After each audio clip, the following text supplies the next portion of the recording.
Esta es la tercera entrevista de una serie sobre historia del diseño. La serie no trata de ser representativa de toda la investigación en historia del diseño que se hace ahora, sino dar unos pantallazos. Estoy segura que cuando la publico, muchos se van a comunicar y contarme a quién valdría la pena entrevistar en relación a la historia. Bienvenida siempre todas las propuestas. Ya habrá una segunda serie. En esta serie entrevisto expertas de Perú, Argentina, Colombia, Chile y España. Es una serie de 7 episodios. Me ayudó a pensar esta serie Verónica de Valle, con la que hicimos 2 entrevistas, pero me recomendó gente para otras entrevistas, por ejemplo, a la entrevistada de hoy. Margarita Ramírez Jefferson es diseñadora e investigadora peruana. Ella investiga la conformación de la memoria visual de la sociedad. Para su doctorado, investigó los imaginarios de la modernidad, que circularon en las revistas ilustradas. Nos cuenta en esta entrevista sobre el método de análisis que usó, hermenéutica profunda. Hablamos de la dimensión política de los avisos publicitarios y de cómo pueden apoyar la discriminación sistemática en una sociedad. Mi nombre es Mariana Salgado, esto es Diseño y Diáspora.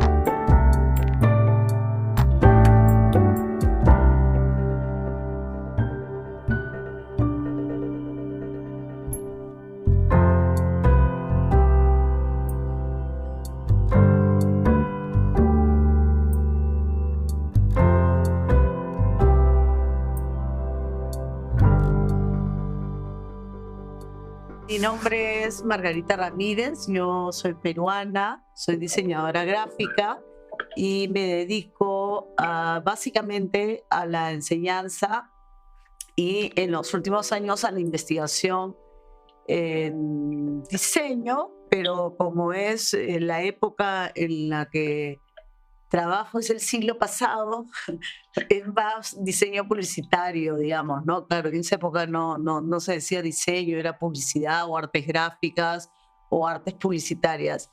Y bueno, sí he hecho trabajo de diseño a lo largo de mi carrera, pero como menciono, principalmente me dedicaba a la docencia. Pero, ¿estudiaste diseño gráfico o se llamaba diseño publicitario cuando estudiaste? A ver, yo estudié en la Universidad Católica, acá en el Perú, y no era una carrera, pero era una especialización dentro de la carrera de artes plásticas. Entonces, mi formación es más plástica y dentro del paquete, digamos, de cursos que había que estudiar, la carrera duraba 6 años, había la especialización en diseño gráfico. Ahí hice la especialización. ¿Y qué te llevó al diseño como artista plástica? Bueno, en verdad, varias circunstancias, ¿no? Para comenzar, cuando entré, yo pensaba estudiar escultura, no tenía idea que existía el diseño gráfico, ¿no? Entonces, fue un descubrimiento en la misma escuela, en esa época era escuela, después ya ahora es facultad de arte y diseño.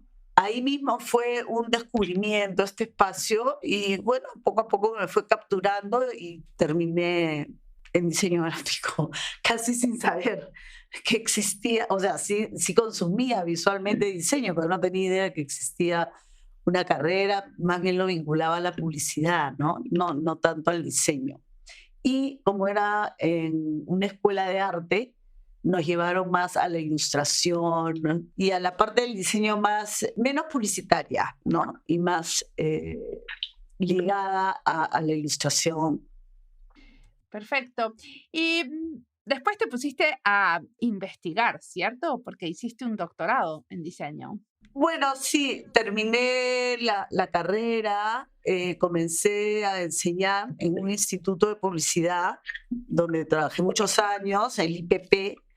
Acá es muy conocido, acá, o en una época en todo caso era muy conocido porque formaba diseñadores especialistas en publicidad. Entonces, desde ese momento ya para preparar clases y armar, bueno, los sílabos, qué sé yo, ya había que investigar un poco para poder construir esos cursos, ¿no? Que había que dictar. Y bueno, entonces el mundo de la educación me ha ido llevando más bien a investigar, porque para preparar las clases tienes pues que buscar recursos, en fin, poner en contexto las cosas. Y después tuve la oportunidad de irme a Nueva York, donde hice una maestría en educación de arte y ahí también me llevó a otro mundo, bueno, interesante, porque la directora en ese momento de esta maestría era una feminista de estas californianas que habían dirigido todo el movimiento. Entonces fue toda una nueva mirada del arte desde la mujer. Entonces, sí, también fue todo un descubrimiento. Y también la manera en que ellos llevaban los talleres, que era muy libre, ¿no?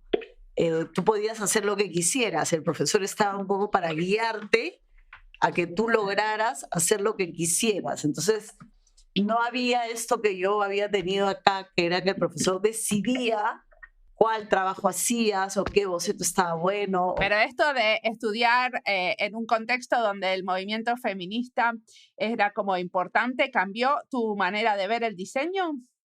Más que el diseño, los contenidos, ¿no? O sea, más que el diseño en sí misma, porque, bueno, la práctica es la práctica, en los contenidos, ¿no? Ya el doctorado más bien sí me cambió la manera de ver el diseño, ¿no? Porque ahí sí profundicé más en su relevancia dentro de la conformación de la memoria visual, de una sociedad, ¿no? Entonces ahí en el doctorado sí cambió mi visión del diseño, de la narrativa gráfica, de su relevancia dentro de esta configuración de imaginarios. Pero en ese momento fue más los temas de contenido, tal vez. ¿Qué quiere decir los temas de contenido para vos? Porque esto era una maestría en educación, ¿cierto? Era en educación de arte. Sí. Entonces, ahí se trataban temas que yo no había tratado en mi formación en el Perú sobre formación en arte. Entonces, había, por ejemplo, toda esta línea de la historia de las mujeres en el arte, cómo aparecen, no aparecen, por qué aparecen, qué cosa facilita que aparezca la mujer en el arte, no el contenido feminista de una obra de arte. Entonces, era la presencia de la mujer dentro de esta producción, más allá de cuál sea, digamos, el contenido, la postura que tenga la mujer con respecto a su tema, ¿no? Entonces, ahí es que yo entendí que, claro, las mujeres estábamos totalmente relegadas, y no por no producir, sino por no entrar dentro del mainstream, ¿no? No nos daban espacio. Después con el doctorado ya he afinado esa mirada y ya no solamente es si ese diseño es producido por una mujer, sino desde dónde habla ese diseño, ¿no? Ya independientemente de quién lo produzca, si es hombre o si es mujer. Entonces, en ese sentido ha ido cambiando mi mirada sobre el diseño, ¿no? Y entonces, en el doctorado, ¿qué investigaste específicamente? En el doctorado, bueno, yo regresando ya al Perú, después de hacer esa maestría en Nueva York, hice una maestría en comunicaciones y esa maestría en comunicaciones ya me dio un poco pie para incorporar, digamos, el diseño ya dentro de las comunicaciones y sacarlo de este mundo más bien expresivo de las artes plásticas e incorporarlo también al espacio comunicacional, ¿no? Entonces, ahí creo que fue un momento también importante en donde uní estos dos espacios, ¿no? El de la representación gráfica, visual, y el de los contenidos comunicacionales, ¿no? ¿Pero no tiene un componente de los dos el diseño? O sea, yo, por lo menos lo que yo entiendo es que uno, o sea, es parte de comunicar y a la vez también tiene como como su propia expresividad, su propio lenguaje. Yo te estoy hablando de hace 20 años. Ok. O sea, sí entiendo que ahora es eso muy obvio, pero hace 20 años no era tan obvio, tal es así que yo entré a enseñar a la Facultad de Comunicaciones en la Católica el año en que se formó la universidad, perdón, la facultad, y eso fue en 1999. O sea, ¿no? Recién comenzaba y actualmente diseño gráfico está en una facultad y comunicaciones en otra. O sea, no necesariamente están unidas, ¿no? Por eso es interesante a veces mirar esta variable de la edad, ¿no? Porque, claro, hace 25 años estábamos hablando de otra cosa. No había ni siquiera el uso de la computadora tan activo o indispensable como es ahora. Yo, de hecho, cuando entré a enseñar, les enseñaba a los alumnos a veces a aprender una computadora, ¿no? Porque hace 25 años no habían laptops para todo el mundo, era ahora muy te caro. enseñan ellos. Claro. Bueno, pero contame sobre tu trabajo de doctorado. Bueno, en el doctorado yo hice una investigación sobre los imaginarios de modernidad que circularon a través de avisos publicitarios en revistas durante el oncenio Leguía. El oncenio Leguía es un gobierno que duró 11 años, por eso se llama oncenio, que se inició en 1919 y terminó en 1930. En ese periodo se inicia el proceso de modernización del Perú, digamos, en términos no solamente de Estado, sino a nivel de urbanización, ¿no? Se inició la urbanización de la ciudad de Lima, se hicieron carreteras, hospitales, qué sé yo, o sea, hubo parques, toda una movida, como dicen ahora, en donde se trató de modernizar la ciudad y las prácticas sociales, ¿no? No hubo una modernización a fondo en términos de igualdad y justicia social para todos, para nada, eso se mantuvo tal cual, pero desde la parte externa, sí, ¿no? Como un embellecimiento de la ciudad, acceso a una serie de espacios de entretenimiento, nuevas prácticas sociales como jugar el golf o el tenis, automóviles, tomar fotos, refrigeradoras para el hogar, pero manteniendo las mismas clases sociales, los mismos privilegios, las mismas diferencias, ¿no? Sobre todo en un país como ¿Cuál era nuestro. el imaginario de sociedad limeña que representaban esos avisos publicitarios? Bueno, Leguía llega al Perú, era su segundo gobierno, auspiciado por el gobierno norteamericano, ¿no? Entonces llega con dinero prestado del gobierno norteamericano y esto hace que el gobierno norteamericano tuviera acceso al comercio nacional y que pudiera introducir toda su producción o su exceso de producción. Ellos tenían muchas industrias, nosotros recién comenzábamos, y entra, ¿no? Todos estos productos industrializados, excedentes de productos que no se venden allá, y entran con muchas facilidades y muchas... Sí, sin proteger a la industria nacional, digamos. Claro, posibilidades. Y eso es lo que entra, ¿no? Entra toda una producción industrializada de nuevos productos para la industria y para el hogar, ¿no? O sea que todos esos carteles publicitarios lo que hacían es como propiciar el consumo de esos productos extranjeros.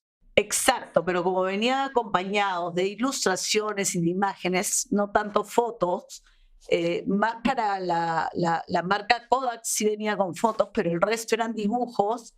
Estos dibujos mostraban en qué contextos y de qué manera se utilizaban estos productos. Entonces planteaban nuevas prácticas sociales, ¿no? Como por ejemplo ir en auto al club del golf, ¿no?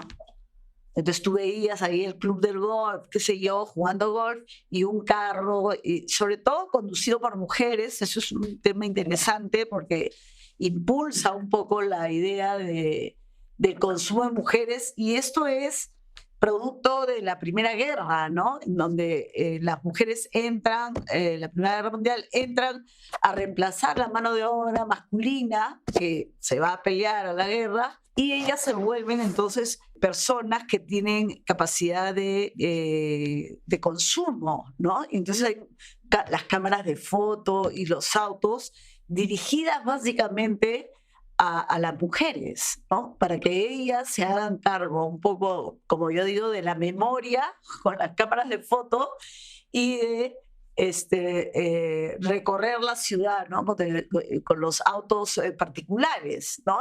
No así el transporte público, ¿no? El transporte público es un grado ausente en las publicidades, ¿no? Entonces marca un poco ese tipo de sociedad que hasta el día de hoy prevalecen algunas características como esta que te acabo de mencionar del transporte público, ¿no? Tenemos muchos problemas con el transporte público y hay un mayor uso del transporte particular acá, ¿no? Una de las cosas que vos hiciste es compilar todos esos avisos publicitarios, ¿no? Que se publicaron entre ese periodo de tiempo y después los analizaste. Y tengo entendido que usaste un método de análisis que se llama hermenéutica profunda y nunca lo había escuchado nombrar. ¿De qué se trata esto de la hermenéutica profunda? Bueno, es una propuesta de John Thompson y lo que él propone es muy simple, en verdad el nombre es más sofisticado que el método. Él habla de 3 fases, ¿no? Entonces, la primera fase es un estudio del contexto dimensionado, ¿no? En partes. En mi caso eran la dimensión política, económica, social, estética, ideológica de lo que significó el proyecto modernizador que te he comentado, impulsado por Leguía, que se llamó Patria Nueva. Tenía un nombre, era un plan. Ese plan tenía estas dimensiones. Entonces lo que propone Thompson es en un primer momento analizar ese contexto y caracterizarlo.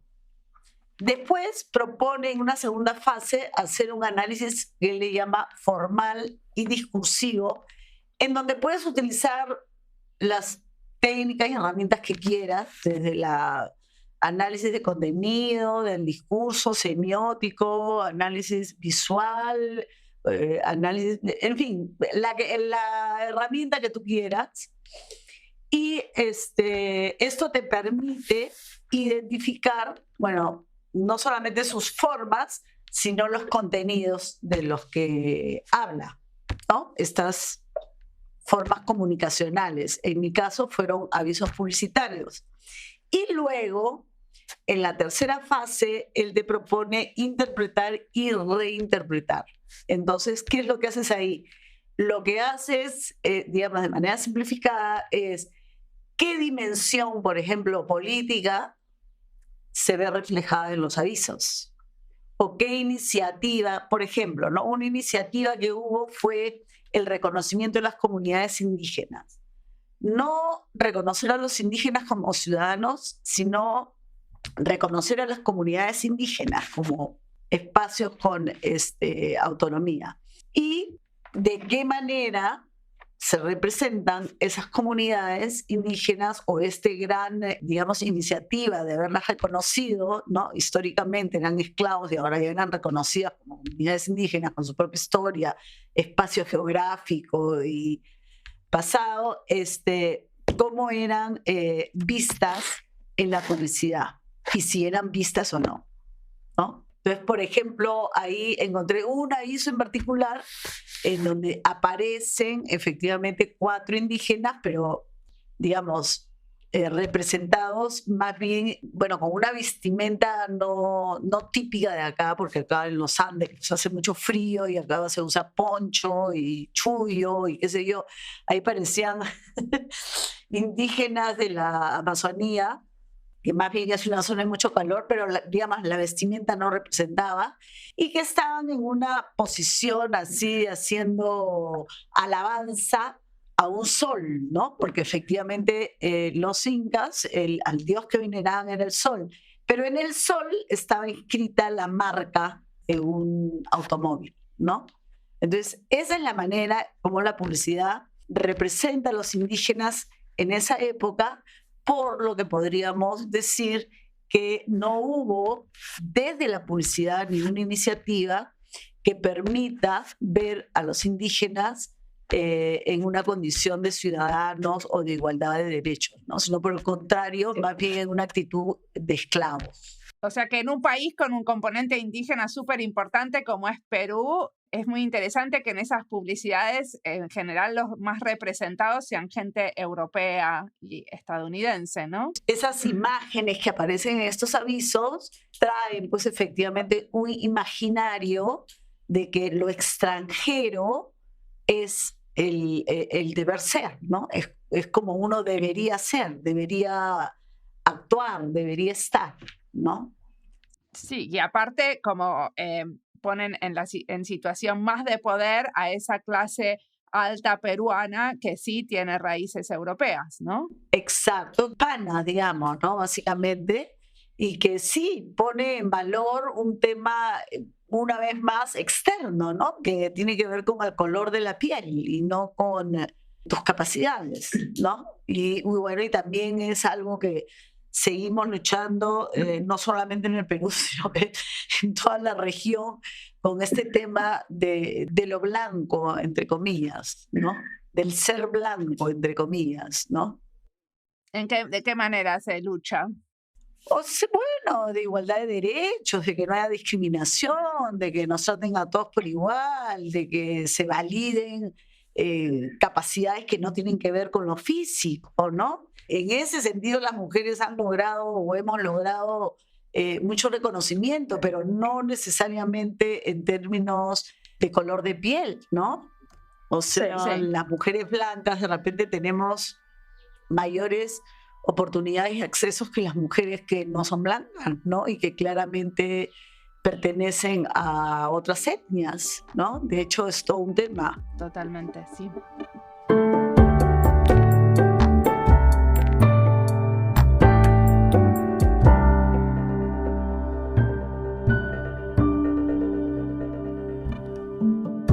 Esta entrevista es parte de las listas Historia, Perú y Diseño, Diseño Feminista, Diseño con Perspectiva de Género e Investigación en Diseño.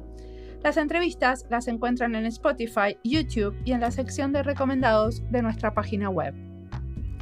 Margarita nos dice que las mujeres estábamos relegadas, no por no producir, sino porque no nos daban espacio. Este tema de la discriminación a la mujer aparece como parte del trabajo de varias historiadoras del diseño. En esta serie hablamos del rol de la mujer en espacios de diseño en la entrevista anterior con Isabel Campi, y lo trae también Silvia Fernández en una entrevista que todavía no publicamos. Pero se los cuento para que se queden con ganas de escuchar toda la serie. Parece que la discriminación de la mujer es un tema recurrente si estudiamos la historia del diseño. Esto es una sorpresa de esta serie, y supongo que la sorpresa viene de mi desconocimiento sobre qué investigan las historiadoras del diseño. Pero lo que trae Margarita no es solo en relación al rol de las diseñadoras, sino cómo el diseño puede influenciar en entender el rol de la mujer en la sociedad, cómo la conformación de la visualidad moldea nuestra forma de pensar.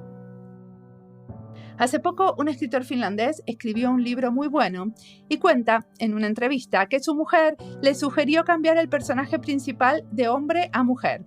Entonces él pensó que no podía hacer eso porque no sabía cómo pensaba una mujer, que tenía que cambiar toda la historia. Pero la propuesta era solo cambiar el nombre, porque en realidad el personaje que había descrito podía ser el de una mujer. Lo hizo, el libro fue un éxito. Y justamente fue un éxito, en mi parecer, porque se sale de la manera de entender los roles y era una forma menos estereotipada de describir un personaje de mujer. Tenemos inscripto en el cuerpo algunas cuestiones de roles que por suerte nuestros hijos nos enseñan a sacárnoslas de encima. Por lo menos para mí es así. Mis hijos todo el tiempo me demuestran lo anticuado de mi pensamiento en temas de género, lo cual hace que tenga que tener mucho cuidado a la hora de diseñar, porque si mi pensamiento sesgado sale a la luz, estoy replicando lo que me enseñaron, sin reflexionar sobre el tema. Sigamos ahora escuchando a Margarita, que tiene mucho más para contarnos.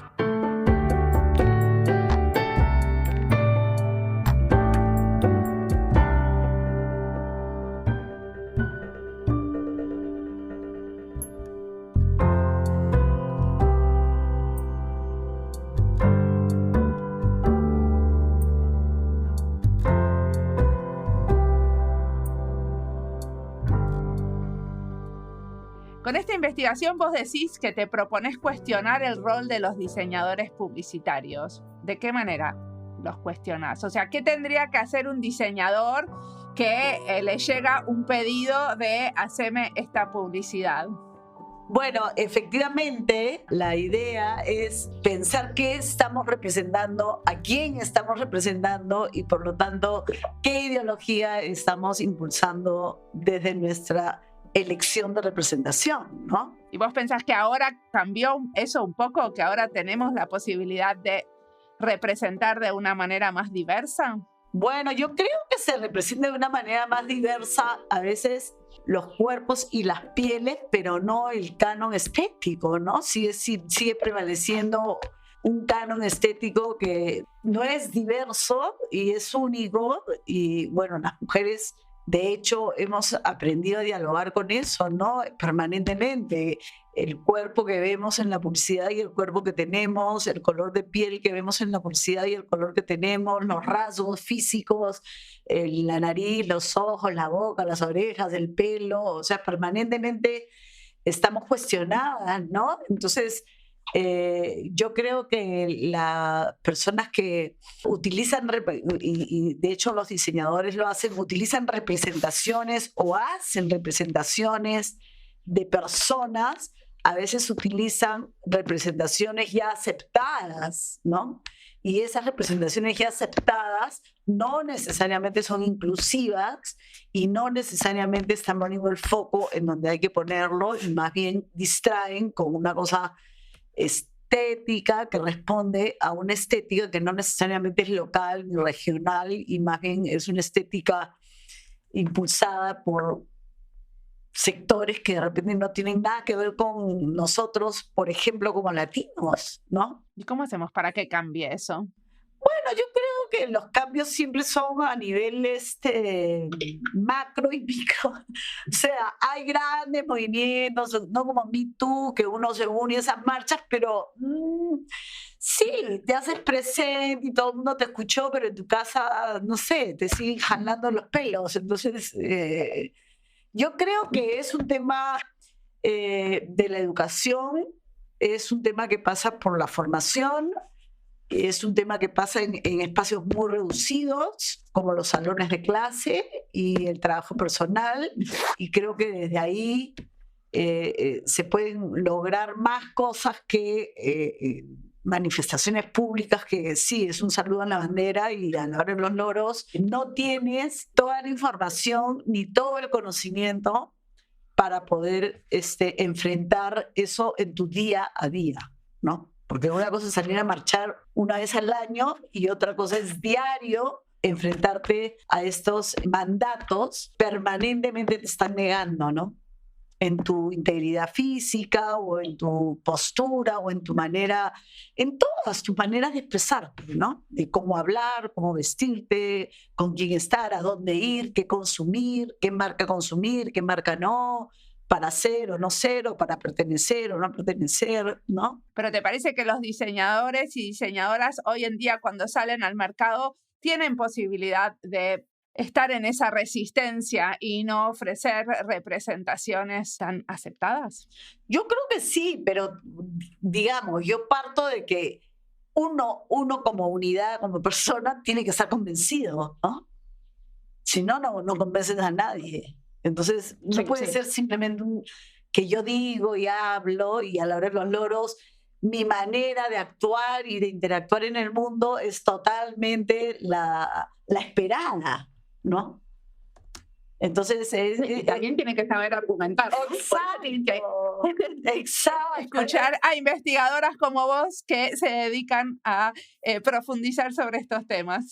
Sí, un poco por eso te comentaba de esto, que primero fue la forma y después fue el fondo, ¿no? En mi desarrollo. O sea, primero me di cuenta de que podía participar y después me di cuenta de qué manera puedo participar desde mi condición de ser humano, ¿no? Más allá de ser mujer o hombre o de ser peruana o ser latina, más allá de eso, ¿no? Entonces sí me parece que es un proceso que profesionalmente que uno tiene que ir desarrollando, porque si bien es cierto el diseño comunica, parte pues de adentro, ¿no? De uno mismo, y entonces uno tiene que tener las cosas claras para saber qué decir, cómo lo va a decir, a quién se lo está diciendo y de qué manera decirlo, ¿no? O sea, uno es capaz de decir cualquier cosa. El tema es buscar la manera de decirlo, porque no siempre se dice de la misma manera. Bueno, tener habilidad en la argumentación, ¿no? Saber argumentar y defender una postura. Exacto. Y yo creo que sí, que es un trabajo todavía por hacer. Estamos en eso. Por eso me dedico también a la educación. Creo que es una manera de aportar al cambio creo en la educación. Y decime una cosa, ¿qué te inspira? Si queremos leer más sobre estos temas, ¿qué nos recomendás leer, escuchar o mirar? Bueno, una que me marcó a mí fue Linda Noshling, que es una historiadora del arte feminista que escribió un artículo que después lo volvió un libro, creo que es ¿Por qué no existen mujeres artistas? Que me parece que es un libro importante. ¿Está en castellano? Sí. Noshling, creo que se escribe Nochlin. Noshling. Bueno, a mí me marcó ella de manera positiva. Después, ahorita que estoy pensando, bueno, hay varias argentinas, la verdad, que han escrito sobre diseño gráfico, que son referentes importantes. De hecho, Verónica de Valle, ¿no? Que tiene una mirada particular y me gustó siempre la mirada que tiene Verónica. ¿Por qué tenemos que leer a Verónica? Bueno, porque pone efectivamente el tema del diseño en contexto y yo creo que la historia es básica, ¿no? Para poder entender lo que pensamos ahorita, ¿no? O sea, lo que tenemos ahorita, lo que pensamos ahorita no ha venido del cielo, ¿no? Se ha venido construyendo, tiene años y todo ese recorrido ha hecho que las cosas estén como están, más allá de que estén bien o que estén mal o que estén regular, más allá de calificarlas o valorarlas, las cosas devienen, ¿no? Y entonces por eso es importante la historia y en ese sentido me parece que Verónica historiografía o hace historia efectivamente del diseño, ¿no? Y lo pone en contexto y un poco que habla de dónde viene, cómo así llegamos a lo que hemos llegado, ¿no? Entonces sí me parece que es una mirada importante, la de Verónica, pero creo que más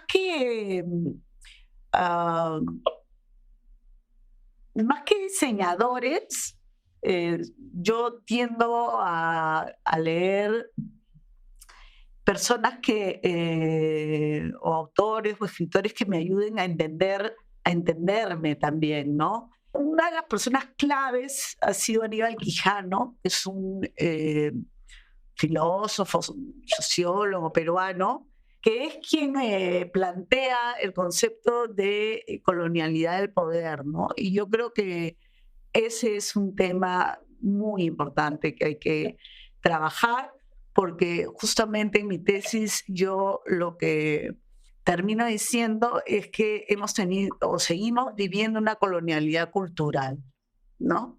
Culturalmente seguimos siendo colonia y seguimos reproduciendo y actuando a partir de los mandatos de los grupos de poder, ¿no? Sean estos locales, nacionales, regionales. Creo que Aníbal Quijano también es un referente importantísimo. Bueno, Rita Segato también, de hecho, ¿no? O sea, yo creo que es más que autores en diseño, creo que son lecturas complementarias, si quieres, de maneras de ver. Yo creo que hay que formarnos en las maneras de ver, ¿no? Perfecto. Y decime una cosa, con respecto al futuro, ¿qué cosas tendríamos que estar investigando más en el futuro que todavía no estamos investigando? El pasado, de hecho.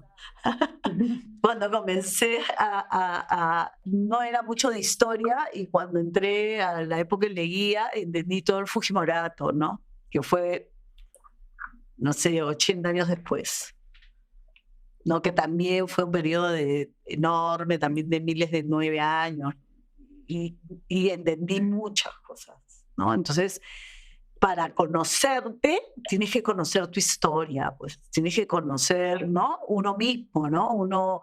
Para conocerse uno mismo, de hecho, hay que pensar en de dónde viene uno, desde dónde habla uno, qué cosa lo ha configurado a uno, ¿no? Porque yo no puedo hablar en nombre.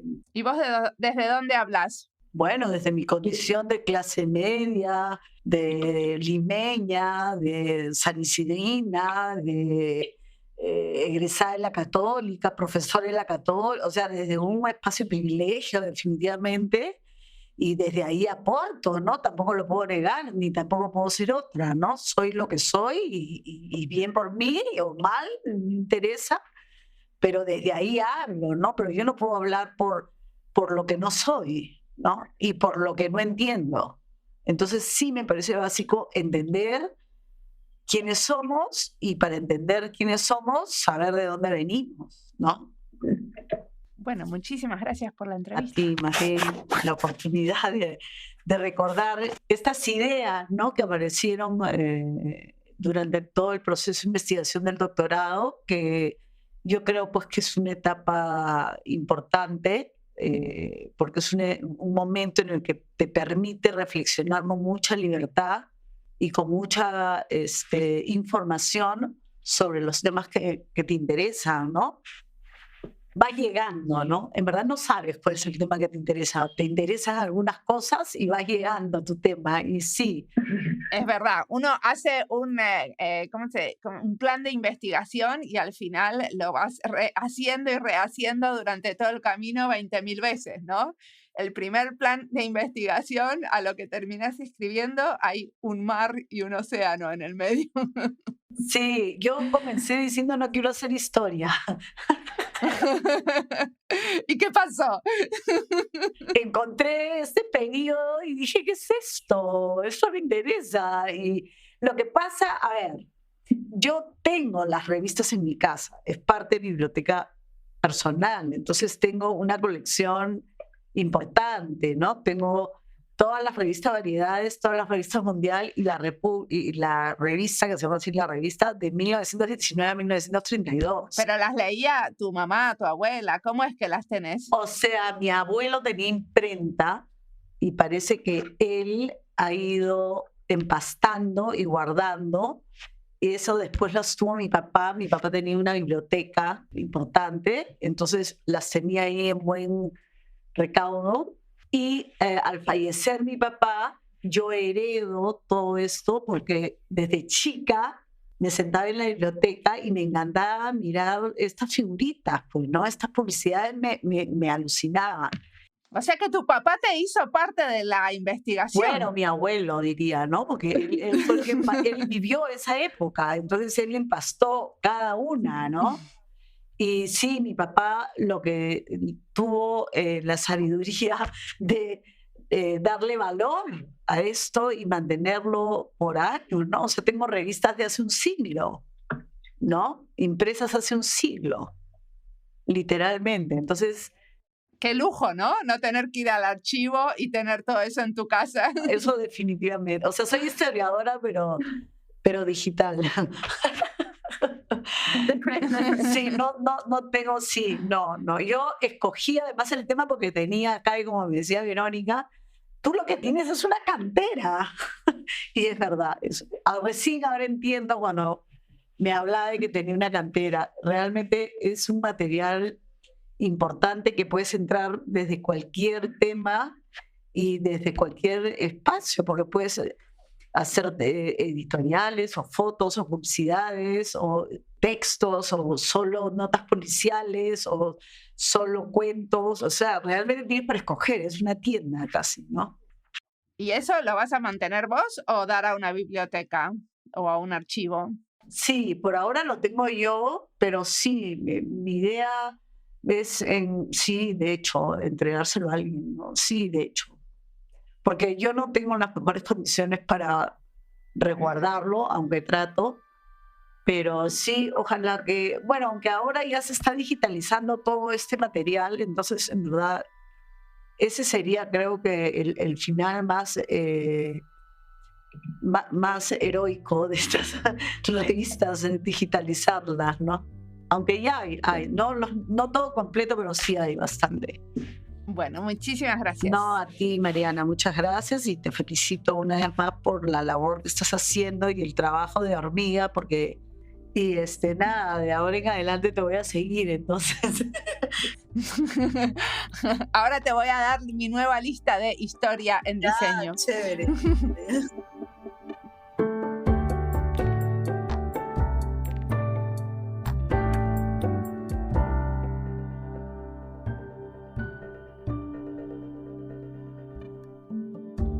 ¿Desde dónde hablas?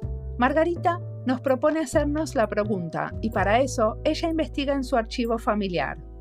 Y esa pregunta nos la trae de la mano una historiadora del diseño, lo cual hace que nos preguntemos desde dónde diseñamos, quiénes nos enseñaron, con qué valores, por qué tanta importancia a algunas influencias en la historia del diseño y tan poca a otras. ¿Por qué en varios lugares de Latinoamérica están repensando la colaboración con comunidades indígenas y sus producciones de objetos y productos, y en otras solo mirando las influencias del norte? ¿Por qué necesitamos estar en ciertas ferias internacionales para ser diseñadoras respetadas? ¿Por qué nos importan tanto los certificados, títulos y premios en el diseño y menos las comunidades con las que contribuimos y las que nos permiten aprender de pares? Supongo que a ustedes también les surgen nuevas preguntas al escuchar a Margarita. Muchos entendemos o reflexionamos para entender mejor desde dónde hablamos. En general, también los que contamos desde dónde hablamos venimos de situaciones de privilegio, porque al final ya el hecho de estar hablando y que alguien escuche es un privilegio. Pensar y reflexionar sobre lo que nos influenció y nos influencia día a día es un privilegio, pero también una responsabilidad de las privilegiadas. Hay que hacerlo para ser diseñadoras responsables, para cometer nuevos errores y no los mismos que ya hicimos, para enfocar nuestra práctica y tomar buenas decisiones. Sobre todo decisiones que no estén descontextualizadas, sino que sean de un profundo entendimiento de nuestro contexto, pero no solo de lo que pasa hoy en día, sino de dónde viene esto que es la escena del diseño de hoy, cómo se conformó la comunidad del diseño, con qué sesgos la seguimos construyendo. Nos dejó mucho para pensar, Margarita, muchísimas gracias.